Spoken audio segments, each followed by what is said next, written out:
పరిశుద్ధుడా, ప్రేమ నమ్మకం కలిగిన మా ప్రియ పరలోకపు తండ్రి, మీ ఘనమైన నామానికి వేలాది స్తుతి స్తోత్రాలు చెల్లిస్తూ ఉన్నాం. దయగల మా దేవుడా, ఇదిగో మీ అనాది సంకల్పం మేరకు దిగు నుండి భూమికి వచ్చిన మేము మా బాధ్యతలను మరచి మా అపరాధముల చేత మేము చనిపోయిన వారమై ఉండగా మరలా మాకు బాధ్యతను గుర్తు చేయడానికి మీ ప్రియ కుమారుణ్ణి మాకు బలిగా ఇచ్చిన దేవుడా, మీకు స్తోత్రాలు చెల్లిస్తున్నాం. మా కోసం యేసు శిలువలో మరణించి తిరిగి మమ్మల్ని స్వతంత్రులు చేయగా ఆ స్వతంత్రానికి కూడా మళ్ళీ మేము దుష్టత్వాన్ని కప్పుకొంటకు ఉపయోగించుకుంటున్నాం.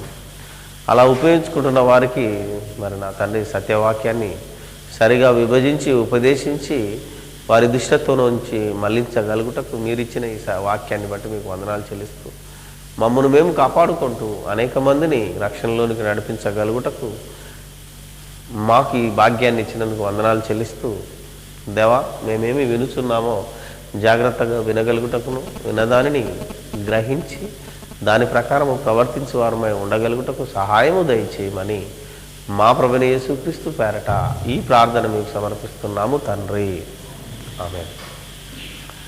క్రీస్తునందు ప్రియమైన దేవుని పిల్లలారా, మానవుడు పరలోకము నుండి భూలోకానికి యాత్రికుడుగా, పరదేశిగా, ఒక నిమిత్త మాత్రుడుగా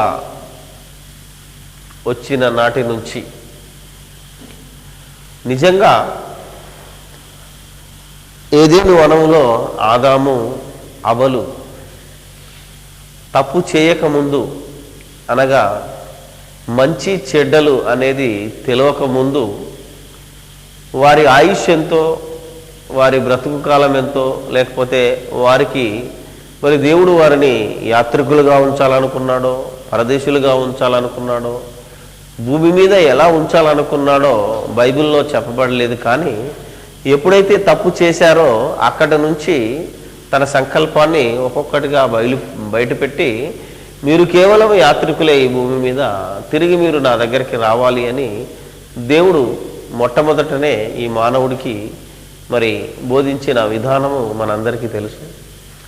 ఎప్పుడైతే ఏదేను వనంలో ఆనందంగా ఆ తోటలో ఉన్న ప్రతి ఫలాన్ని అనుభవిస్తూ మంచేదో చెడేదో, నీతేదో న్యాయమేదో తెలవకుండా, బాధేదో తెలవకుండా కేవలం ఆనందంగా బ్రతికిన రోజులను మినహాయిస్తే మంచి చెడు, నీతి న్యాయం, దుఃఖం ఆనందం, ఈ పరిస్థితిని తెలుసుకున్న రోజు నుంచి అతడు న్యాయంగా, నీతిగా, మంచిగా, దేవునికి అనుకూలంగా బ్రతకవలసిన వాడై ఉండగా ఆ రోజు నుంచి ఈ రోజు వరకు దేవునికి వ్యతిరేకమైన పనులను చేస్తూనే వచ్చాడు తప్ప ఏ ఒక్క పని దేవుని మెప్పించినట్టుగా మనకి ఈ లేఖనంలో కనబడట్లేదు.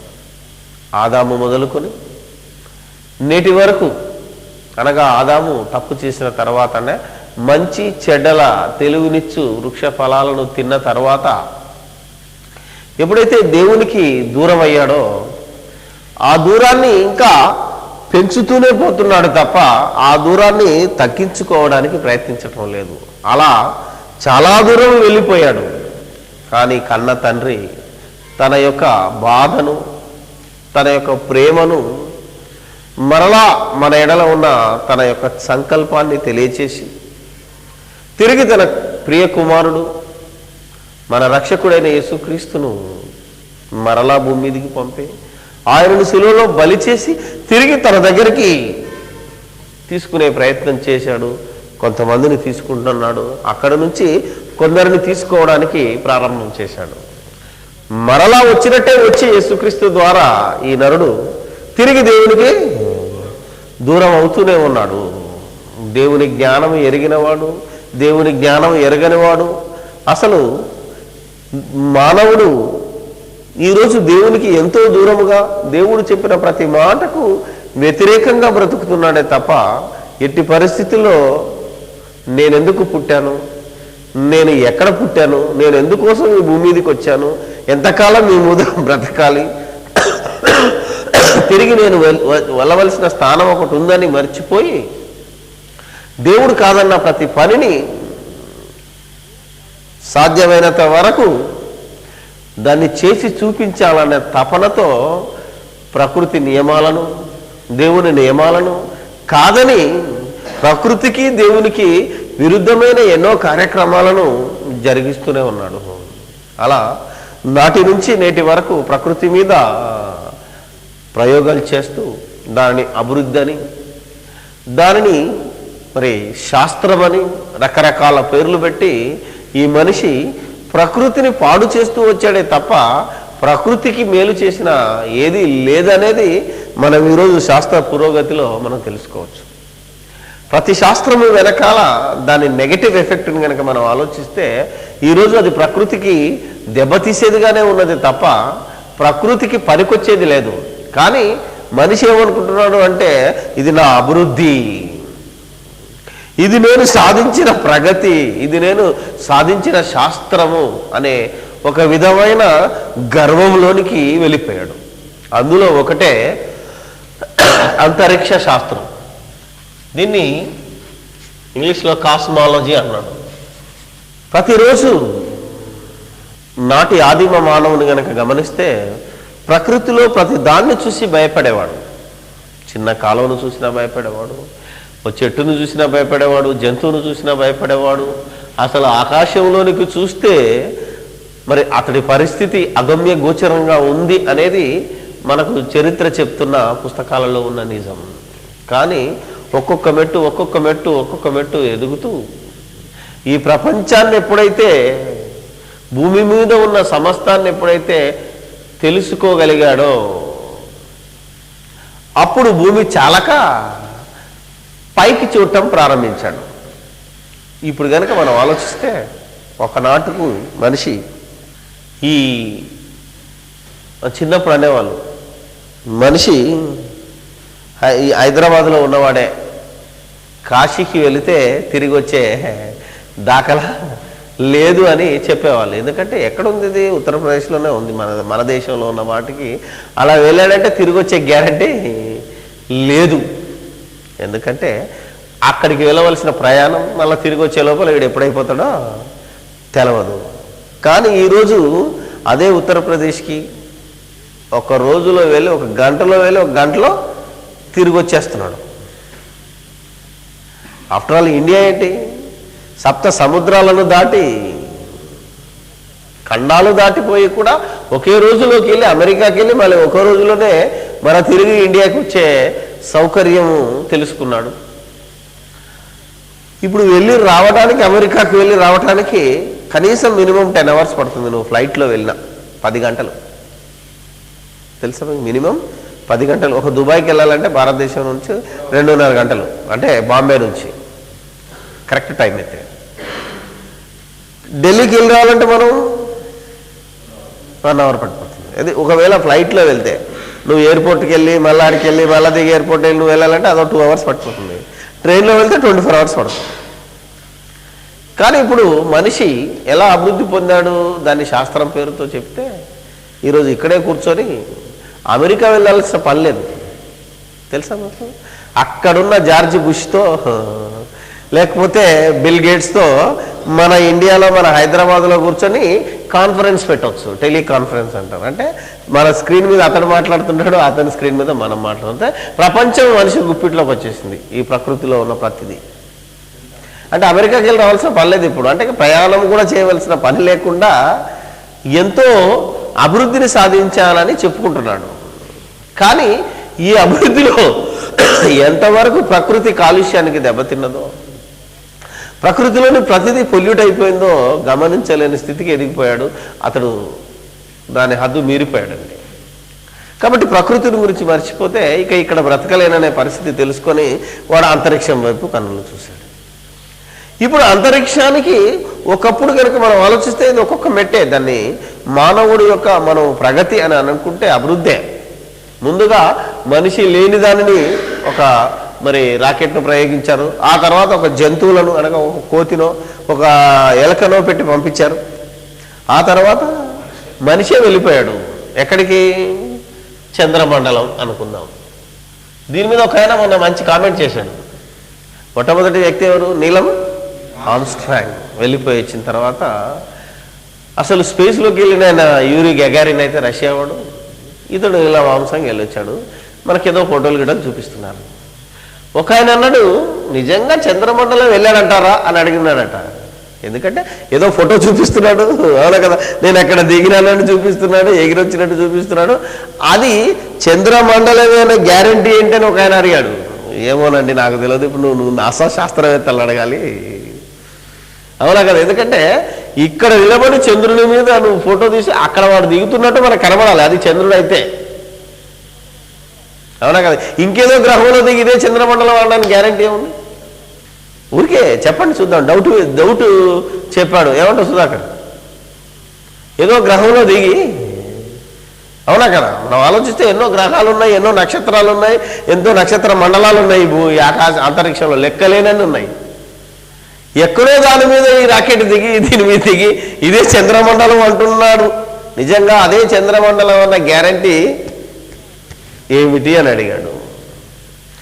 నేనేమోనండి చెప్పలేనన్నాను. ఎందుకంటే ఆడు ఛాయాచిత్రాలు చూపించి, టెలివిజన్లో చూపించి, బొమ్మలు చూపించి ఇది చంద్రమండలం, దాని మీద ఇలా మనిషి ఇలా ఏదో ఎగురుతున్నట్టు, అక్కడ ఏమీ వాతావరణం బాగలేదు కనుక, ఆక్సిజన్ లేదు కనుక, ఆ ఆకర్షణ శక్తి లేదు కనుక అదే చంద్రమండలం అని ఇతడు చెబుతున్నాడు శాస్త్రం. నేను నమ్ముతున్నాను, అందరూ అదే నమ్ముతున్నారు, అవునా. మనం ఆలోచించాలి. ఎందుకంటే ప్రాణవాయువు ఆక్సిజన్ వల్ల నువ్వు బ్రతుకుతున్నావని నమ్మాలే కదా. ఎందుకంటే ఆక్సిజన్ మనం చూడలేంగా. ఇలా అతను డౌట్ ఎత్తినప్పుడు నాకు కూడా ఆలోచన వచ్చేది, అవును కదా, ఇక అది ఏమో మనకు తెలియదు. అయినా ఇక్కడ నుంచి వేరే ఒక గ్రహానికైతే వెళ్ళొచ్చాడు. అది ఏ గ్రహమో మనం చెప్పలేకపోయినా ఒక అంతరిక్షంలో ఒక గ్రహం, అది ఆ గ్రహం అని మనం పేరు పెట్టుకుంటున్నాం. అది నక్షత్రాల రాసులు, ఎన్నో రకరకాల నక్షత్రాలు ఉన్నాయి, పెద్ద పెద్ద గోళాలు ఉన్నాయి, వాటి మీద ఏదో ఒకదానికి వెళ్ళొచ్చాడు అనుకో బాబు అన్నాను. ఆ వెళ్ళొచ్చింది చంద్రమండలం అనేది ఖచ్చితంగా శాస్త్రజ్ఞులు చెప్తున్నారు కనుక చంద్రమండలమే అనుకున్నాం. ఇది అంతరిక్ష శాస్త్రంలో మనిషి సాధించిన ఒక మెట్టు. ఆ తర్వాత మరో గ్రహానికి వెళ్తానని ప్రయత్నం చేస్తున్న అదే గురువు. తర్వాత ఇప్పుడు జస్ట్ కేవలం ఒక రోవర్ను, చిన్న చిన్న వాటిని పంపించి, రాకెట్లను పంపించి తర్వాత మనిషిని పంపాలనే ప్రయత్నంలో ఉన్నాడు. ఒక రాకెట్టే గురుగ్రహానికి వెళ్ళాలంటే 6 నెలలు పడుతుంది. 6 నెలలు ఇక్కడ నుంచి ప్రయోగించినది అక్కడికి వెళ్ళి చేరి అక్కడ ల్యాండ్ అవ్వాలంటే 6 మంత్స్ ప్రయాణం చేయాలట మన కాలమానం ప్రకారంగా. అందుకనే మనం ఆలోచించినట్టయితే నిజంగా అది గురుగ్రహమేనా? ఏమో టెలిస్కోప్లో వెళ్ళి చూస్తున్నాడు కాబట్టి, ఎర్రని గ్రహం కాబట్టి నిజంగానే కావచ్చునేమో మనం నమ్మితీరా. ఎందుకంటే మనం టెలిస్కోప్లో చూపించి ఇదే ఎర్రని గ్రహం, ఇది గురుడు అంటున్నారు. అది మనం పెట్టుకున్న పేర్లే, మనుషులు పెట్టిన పేర్లే కనుక ఒక మనిషి విశ్వసించాలి. దాని గురించి మనం ఏం కామెంట్ చేయకూడదు.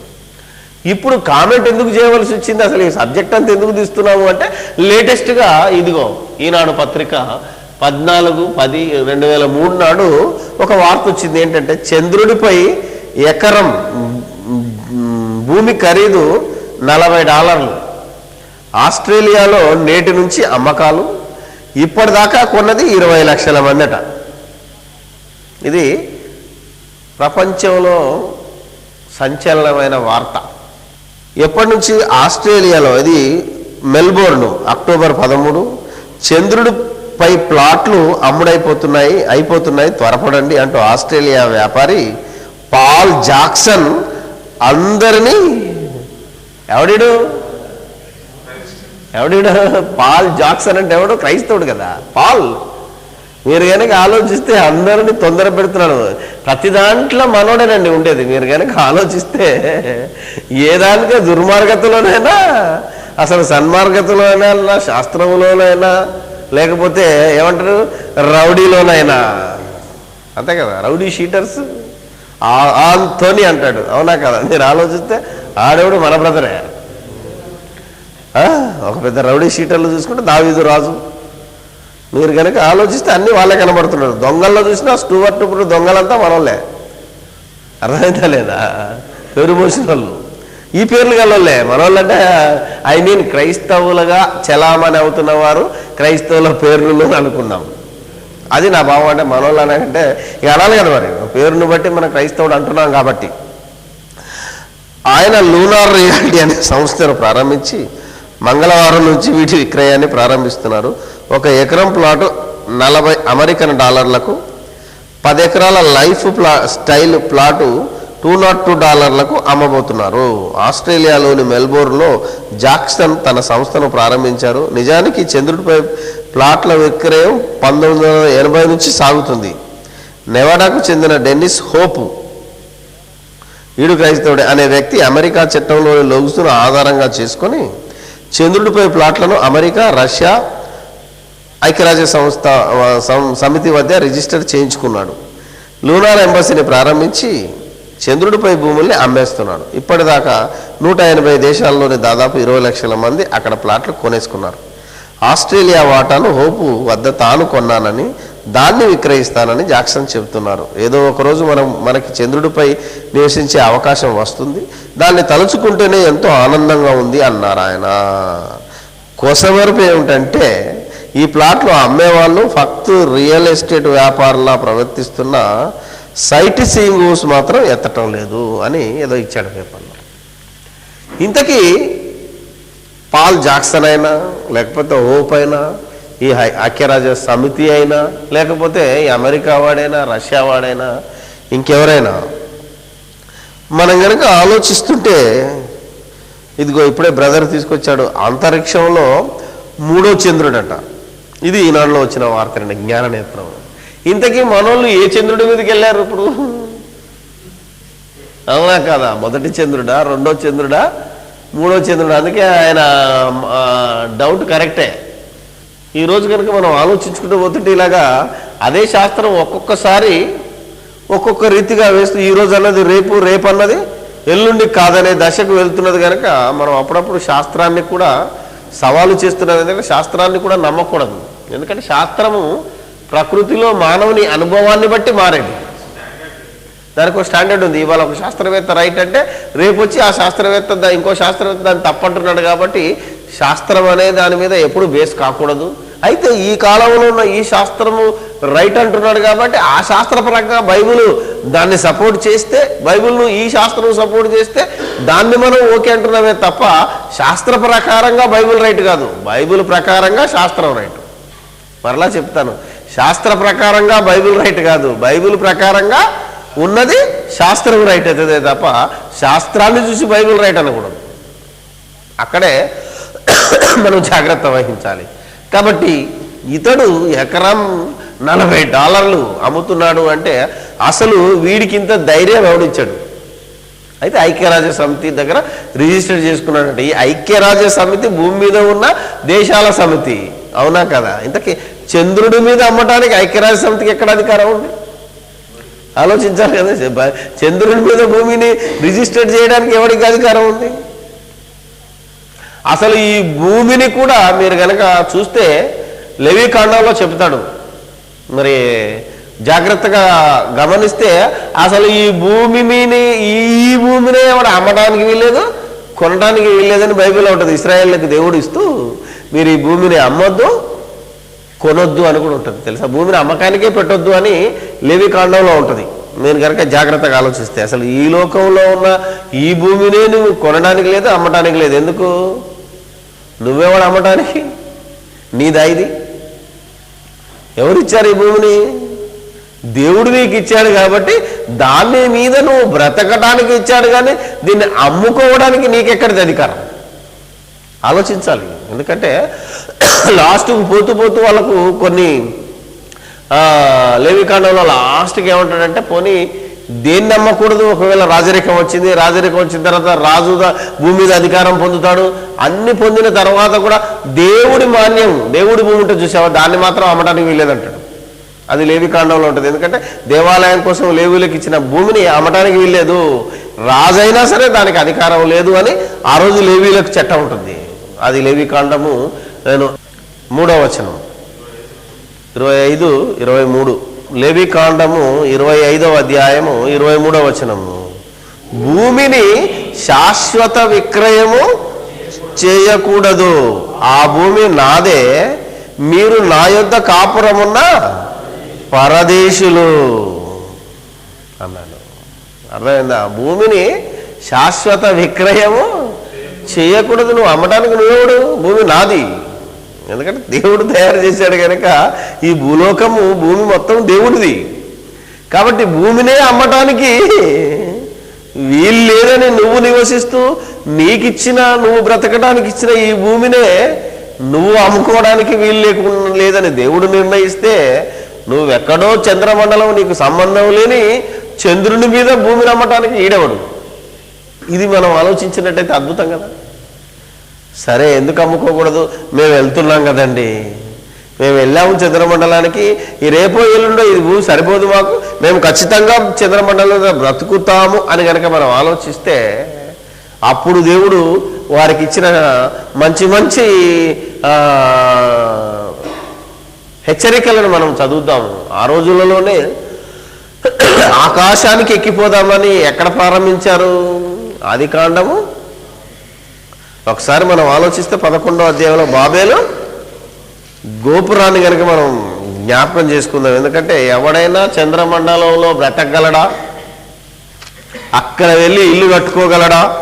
కాపురం ఉండగలడా అని కనుక మనం బైబిల్ని బట్టి మనం ఆలోచిస్తే ఆదికాండము 11వ అధ్యాయం 4.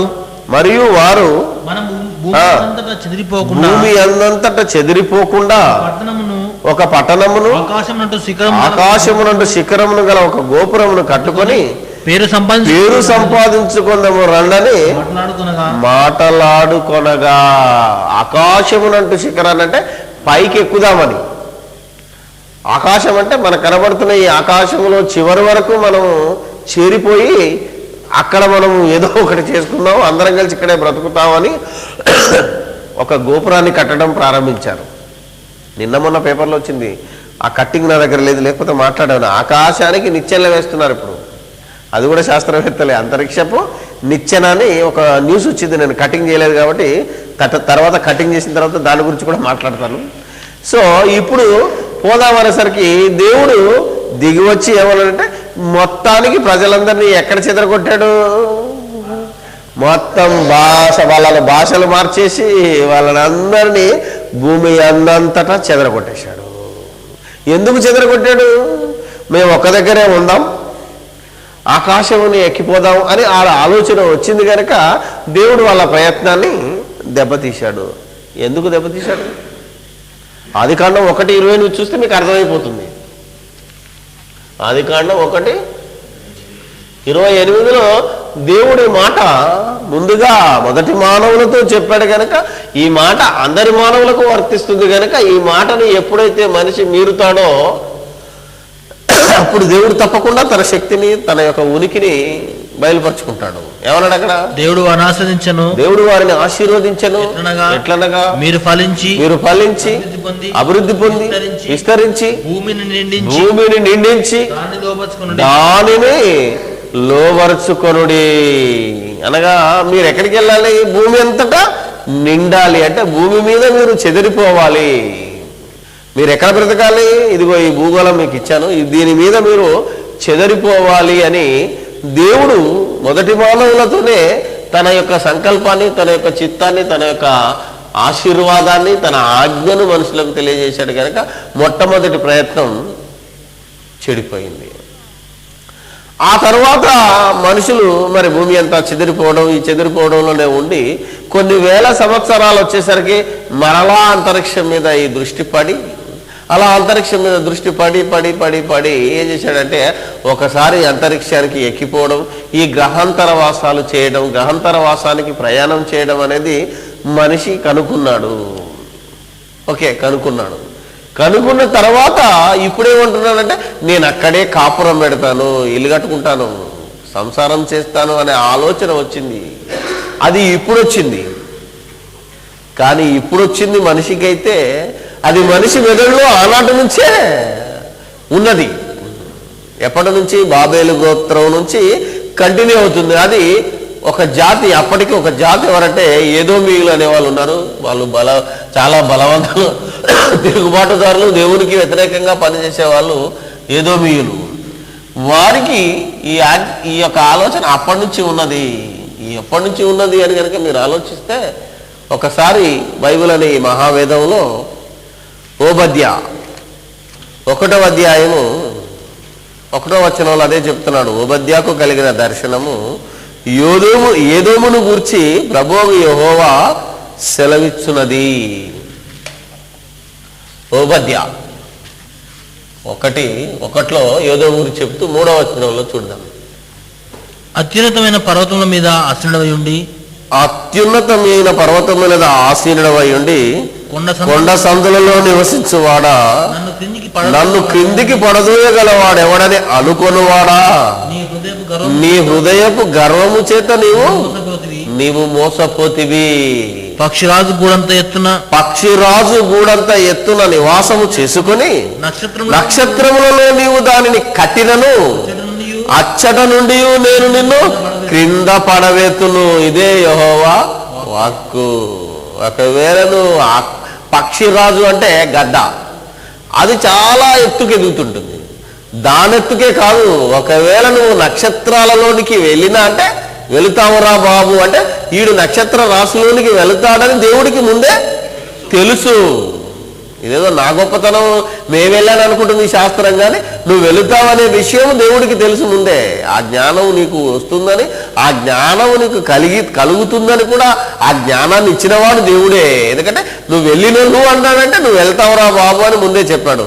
నక్షత్రములలో నీవు దానిని కట్టినను, అచ్చట నుండి నేను నిన్ను క్రింద పడవేతును అంటే నువ్వు భూమి మీదనే ఉండాలి తప్ప నువ్వు నక్షత్ర రాశులలోనికి వెళ్ళి నువ్వు ఇల్లు కట్టుకుంటాను, గూడు కట్టుకుంటాను అంటే నిన్ను అక్కడి నుంచి నేను తప్పకుండా పడవేస్తాను, నువ్వు అక్కడ ఉండలేవు అని బైబిల్ అనే ఈ మహావేదము ఓబద్య అనగా క్రీస్తుకు పూర్వము సుమారు 840 సంవత్సరాల క్రితము ఈ ప్రవక్త ప్రవచనం చేస్తున్నాడు. ఆనాటి ఇశ్రాయేలీలతో, యోదోమీయులతో, ఇశ్రాయేలుతో మాట్లాడుతూ యోదోము గురించి, అనగా ఇశ్రాయేలు కూడా మరి జ్ఞానులు. ఈరోజు అంతరిక్ష శాస్త్రం నాసాలో ఉన్న వాళ్ళంతా యూదులే, ఇశ్రాయేలీలు మరి ఆనాటి జాతే. కాబట్టి ఈ అంతరిక్ష జ్ఞానాన్ని మరి పొందిన వాళ్ళు కూడా వాళ్ళే గనక క్రీస్తుకు పూర్వం 840 సంవత్సరాల క్రితమే ఎంత ముందుగా చెప్పాడో మీరు ఆలోచించవచ్చు. మరి ఇప్పుడే గత వారంలో అంతరిక్షం యొక్క సమస్త సమాచారాన్ని పొంది తిరిగి వస్తున్నప్పుడు భూమికి ఇక 16 సెకండ్లకు ముందు వచ్చేస్తుంటే కుప్పకూలిన కొలంబియా స్పేస్ షటిల్, అందులో మన దేశంలో ఉన్న ఒక కల్పన చావ్లాతో సహా 7 వ్యోమగాముల దుర్మరణం, అంతరిక్ష రహస్యాన్ని కనుకొని వస్తుంటే ఛాలెంజర్ పేలిపోయింది కొలంబియా. అంటే నువ్వు ఎక్కడికి వెళ్ళినా నా రహస్యాలను నువ్వు ఛేదించలేవు అని సవాలు చేస్తున్నాడు దేవుడు. ఎందుకో తెలుసా? ఎందుకు కూలింది? నువ్వు ఎప్పటికీ ఎందుకు ఈ మనిషి అంతరిక్షాన్ని సాధించలేడు, ఆకాశాన్ని లోబర్చుకోలేడు అంటే నీకు ఇచ్చిన అధికారం ఏంటిది? భూమిని మాత్రమే నువ్వు లోబర్చుకోవాలి తప్ప అంతరిక్షం నువ్వు లోబర్చుకోలేవని దేవుడు చెప్పాడు. అదే కీర్తన 117 చూడండి. కీర్తన 115 16వ వచనం. ఆకాశములో యెహోవా వశము, దేవుని వశము, భూమిని ఆయన నరులకిచ్చి ఉన్నాడు. భూమిని నువ్వేమైనా చేసుకో, ఈ ఎక్కడికైనా వెళ్ళు, మంచ ఖండాలలోకి వెళ్తావు, భూమిలోనికి వెళ్తావు, భూమిలో నీకు తెలియని ప్రదేశం ఏమీ ఉండదు. నువ్వు అడవిలోనికైనా వెళ్తావు, అణువణువు పరిశోధించగలవు, అణువణువును నువ్వు అధిగమించగలవు, లోబర్చుకోగలవు. అది నేను నీకు ఇచ్చిన అధికారం. కానీ ఆకాశములు అది దేవుని వశం. అంటే దేవుడు తన వశంలో ఉంచుకున్నాడు తప్ప నీ వశాన చేయనన్నాడు. కనుక ఒకవేళ నువ్వు ఆకాశానికి ఎక్కిపోయినా మరలా తిరిగి భూమి మీదకే రావాలి, కానీ అక్కడే నేను ఉంటానంటే మాత్రం నేను కిందకే పడదోస్తాను అని బైబిల్ చెప్పిందండి. ఇంకా మీరు కనుక ఆలోచిస్తే ఆమోసు గ్రంథం 9వ అధ్యాయం 2వ వచనాన్ని కూడా అలాగే ఉంటుంది. ఆమోసు గ్రంథం 9వ అధ్యాయం 2వ వచనం.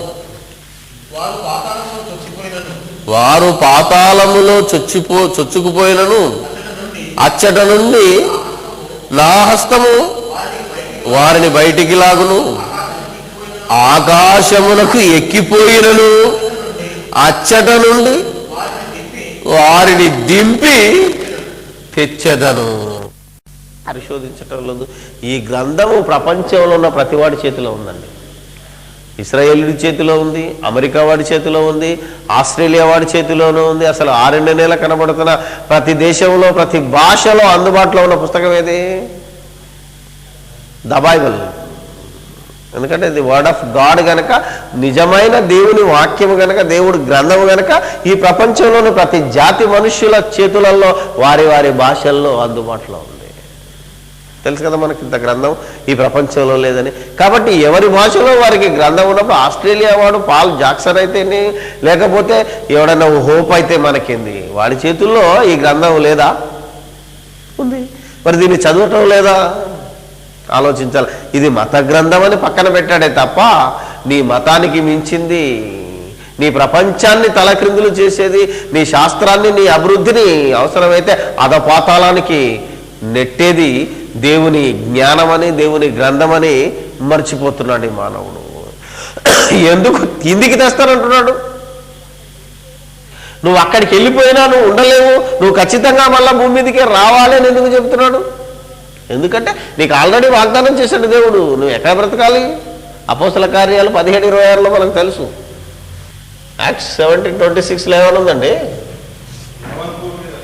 అదే, మరియు యావత్తు భూమి మీద కాపురం ఉండుటకే ఆయన ఒకే ఒక్కరునండి ఆదాము నుండి ప్రతి జాతి మనుష్యులను సృష్టించి, వారు ఒకవేళ దేవుడు తడములాడి కనుగొందురేమోనని తనను ఎదుగు నిమిత్తము నిర్ణయకాలములను వారి నివాస స్థలముల యొక్క పొలిమేరలను ఏర్పరచను. ఈ వాక్యాన్ని బట్టే ఈరోజు శాస్త్రం ఏమంటుంది? భూమి మీద ఒక భూమి నుంచి పైకి ఒక 30 కిలోమీటర్లు పైకి వెళ్ళిపోతే ఆ తర్వాత మరి సేఫ్టీ జోన్ కాదు ఇది, ఇంతవరకే ఆకర్షణ శక్తి లేకపోతే ఆక్సిజన్ ఉంది, ఆ తర్వాత నుంచి ఇంకా పైకి వెళితే ఓజోన్ పొర వస్తుంది, ఓజోన్ పొర దాటితే అసలు ఆకర్షణ శక్తి లేదని, ఆ పొర దాటిన తర్వాత గాల్లో ఏది వదిలితే అలాగే ఉంటుందని, ఆ తర్వాత అంతరిక్షంలోనికి ఎక్కడికి వెళ్ళినా మనిషి బ్రతకలేడని, అక్కడికి వెళ్ళాలంటే ఆక్సిజన్, జీవవాయువు, జీవము, ప్రాణవాయువు ఒకే ఒక భూమి మీద తప్ప ప్రపంచంలో ఎక్కడ లేదని ఈరోజు శాస్త్రం చెప్తుందంటే ఎందుకో తెలుసా? దేవుడు కూడా నీకు ప్రాణవాయువును, నీకు ప్రాణాన్ని, నిన్ను బ్రతకమని నీ బ్రతుకు యొక్క పొలిమేరలను, నీ భూమికే పొలిమేరలను నియమించాను గనక ఈ పొలిమేరలను దాటితే నువ్వు బ్రతకలేవురా అన్నాడు. అలా బ్రతుకుతానని ఒకవేళ నువ్వు ఎగిరితే బ్రతకలేవు గనక నిన్ను బ్రతికించవలసిన బాధ్యత దేవుడిది గనక నిన్ను మరలా భూమి మీదకి దించాల్సిందే. అవునా కదా? సపోజ్ నీకు ఆయుష్ని ఇచ్చాడు అనుకుందాం. ఎందుకంటే మన ఆయుష్ ఒక 50 సంవత్సరాలు బ్రతికిస్తానని దేవుడు తన గ్రంథంలో రాసుకున్నాడు అనుకుందాం. నువ్వు 25 సంవత్సరాలకే నేను చంద్రమండలం మీదకి వెళ్ళిపోతానన్నావు అనుకో, అక్కడ ఏముండాలి? మరి ప్రాణవాయువు ఉండాలి, ఆక్సిజన్ ఉండాలి, నువ్వు బ్రతకడానికి అనువైన వాతావరణం ఉండాలి.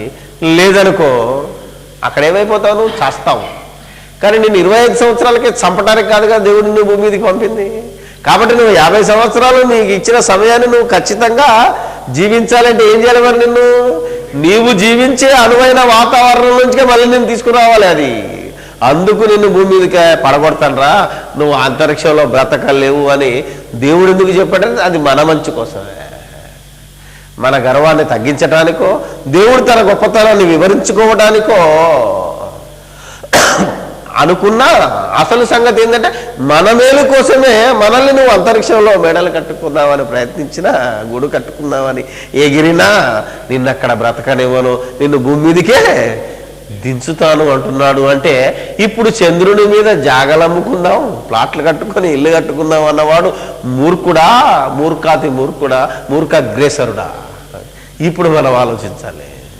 అలాంటి మూర్ఖులు 20 లక్షల మంది బయలుదేరారంటే ఇది దేవునికి వ్యతిరేకముగా ఎంత భయంకరంగా ఈరోజు ప్రపంచం మారిపోతుందో మీరు ఆలోచించండి. ఈరోజు దేవుని వాక్యం తన దగ్గర ఉన్న దాని దివారాత్రములు పఠించలేక దుష్టులైన ఇశ్రాయేలీలు యేసుక్రీస్తునే ఎలా బలి చేశారో, ఆ బలి త్యాగం మనకొస్తే ఆ త్యాగాన్ని కూడా ఈరోజు కొందరు వ్యక్తులు వృధా చేసి దేవుని ఉగ్రతకు పాలై తన నాశనాన్ని తనే కొని తెచ్చుకుంటున్నాడు ఈరోజు మనిషి. కాబట్టి ఈ పేపర్లో ఎన్ని వస్తున్నా చూసారా, ఎన్నో 3వ చంద్రుడు అంటున్నాడు, 4వ చంద్రుడు అంటున్నాడు, ఇంకా గురుడికి బోలను ఉపచంద్రులు అంటున్నాడు, మొన్నటిదాకా 9 గ్రహాలు అన్నాడు, ఇప్పుడు 11 గ్రహాలు అంటున్నాడు. అసలు గ్రహాల గురించిన గొడవే మనం ఆలోచించడానికి వీల్లేదు అని ఈరోజు దేవుడు చెప్తుంటే నీ గ్రహ బలం అనేది మరొకటి చెప్తున్నాడు. ఇలా మనం ఆలోచించుకుంటే రేపు చెప్తాను మంత్రాలు దాని మీద, ఈ గ్రహ బలాల మీద. కాబట్టి ప్రేమైన దేవుని పిల్లలారా, పిచ్చి మనిషికి ఏది కొత్తగో ఏది విత్తగా ఉంటుందో దానిని మనం ఛేదించాలని చేయాలని ఏదో పేరు తెచ్చుకోవాలని ఎంతోమంది ప్రయత్నిస్తుంటారు. అలా ప్రయత్నిస్తున్న వారిలోనే ఈ 20 లక్షల మంది చేరిపోయారు. దాన్ని నమ్ముతున్న వాడు కూడా చేరిపోయాడు. కనుక నువ్వు చంద్రుడి మీద ఎన్ని లక్షలు పెట్టి కొన్నా నువ్వు చంద్రుడి మీద బతకలేవని ఈరోజు ప్రతి వాడికి మనం చెప్పాలి. వాడు అమెరికా వాడైనా వాడు ఆస్ట్రేలియా వాడైనా నా అంత జ్ఞానము లేదనుకొని విర్రవేగుతున్నాయి. ఎవరికైనా దేవుని జ్ఞానంతో వాడి గర్వాన్ని దించటానికే ప్రతి క్రైస్తవుడు కంకణం కట్టుకోవాలని దేవుని పక్షాన మీకు సెలవు చెబుతూ, ఆ ప్రయత్నం వ్యర్థమవుతుంది. చంద్రమండలంలో ఎన్నటికీ మనిషి బ్రతకలేడు అని ఈ ప్రపంచానికి చెప్పాలి మనం. ఇది దేవుని గ్రంథం, దేవుని వాక్యము. దేవుడు ఈ ప్రపంచానికి చేస్తున్న ఛాలెంజ్ శాస్త్రవేత్తకు కానీ హేతువాదికి కానీ నాస్తికుడికి కానీ. కాబట్టి దేవుని పిల్లలారా, ఈ యొక్క వచ్చిన ఈ వార్తను మీరు నమ్మకుండా మనిషి కేవలం భూమి మీదనే మాత్రమే బ్రతకాలి. ఎందుకంటే భూమిని ఆయన నరులకు ఇచ్చి నివాస యోగ్యముగా మరి మలిచాడని యోబు గ్రంథంలో వ్రాయబడింది. నరులకు నివాస యోగ్యమైన భూగోళము, అది యెషయాలో కూడా ఉంటుంది. కాబట్టి భూమి మీదనే నువ్వు బ్రతకాలి కనుక నువ్వు ఎంత బతికినా నిన్ను బ్రతికించవలసిన బాధ్యత దేవుడిది కనుక నేను పడదొస్తానంటున్నానండి. అర్థమైంది కదా? భూమి మీదకి ఆకాశంలోకి ఎక్కిపోతావేమో, ఎక్కొచ్చు, ఏదైనా రహస్యాన్ని ఛేదిస్తారనుకో, ఛేదించుకో. కానీ నువ్వు ఎక్కడికి వెళ్ళినా కొద్ది కాలమే, కొన్ని గంటల్లో కొన్ని దినాల్లో ఉండి తిరిగి భూమి మీదకే రావాలి తప్ప శాశ్వతంగా అక్కడ ఏదో ఇల్లు కట్టుకొని ప్లాట్ కొని ఇల్లు కట్టుకొని అక్కడ సంసారం చేస్తానంటే మాత్రం అది నీ వల్ల కాదు. అది వ్యర్థ ప్రయత్నం అని ప్రతి మానవుడు తెలుసుకోవాలని మన దేవుడు మాటలు, దేవుని గ్రంథము బోధిస్తుందని తెలియని వారికి మీరు వాక్యానుసారంగా రెఫరెన్సులు చూపిస్తూ వాస్తవాన్ని చూపిస్తూ ప్రతి మనిషిని దేవుని జ్ఞానంతో విజ్ఞానవంతుని చేయవలసిందిగా మనం చేస్తూ సెలవు తీసుకుంటున్నాను. ప్రార్థన చేసుకున్నాం. పరిశుద్ధుడమైన మా తండ్రి, దయగల మా దేవుడా, నీ ఘనమైన నామానికి వేలాది స్తుతి స్తోత్రాలు చెల్లిస్తున్నాం. మేమెవరమో, ఎచ్చటి వారమో, ఎచ్చట ఉండవలసిన వారమో, మరి ఎచ్చటికి వెళ్ళాలని ప్రయత్నిస్తున్న వారమో మేము తెలుసుకున్నాం.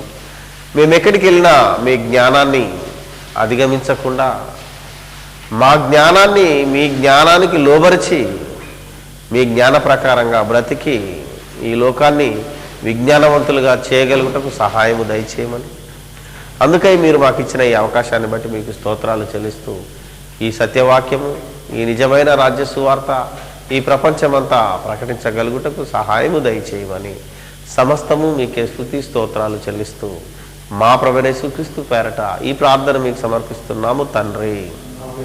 ఆమేన్.